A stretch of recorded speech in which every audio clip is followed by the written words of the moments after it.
प्रणाम सब गोटे के। हम शालिनी झा अहाँ सबके बीच उपस्थित छी एकटा बिछहर के गीत लऽ कऽ। तऽ सुनू अहाँ सब। धन्यवाद। साओन मास नाग पंचमी भेल, राम बिसहरि गबर सोहावन भेल। राम बिसहरि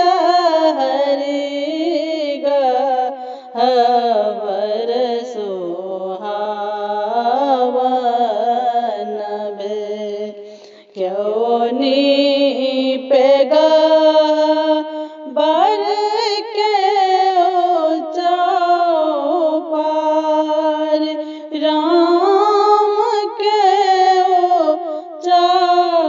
चौपार।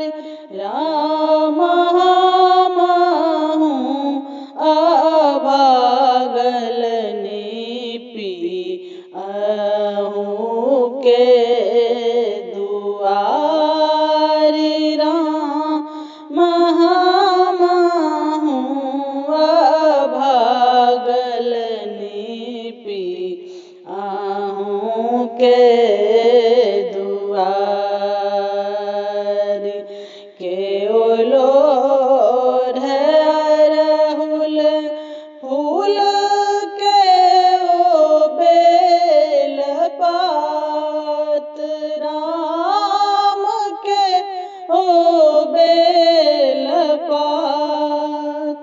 राम हमहु अभागल लोढ़ी हरियर दूब, राम हमहु अभागल नीपी हरियर दूब।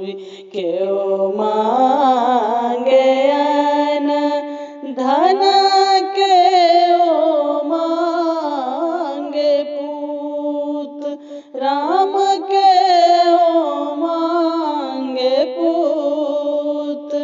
राम हमहु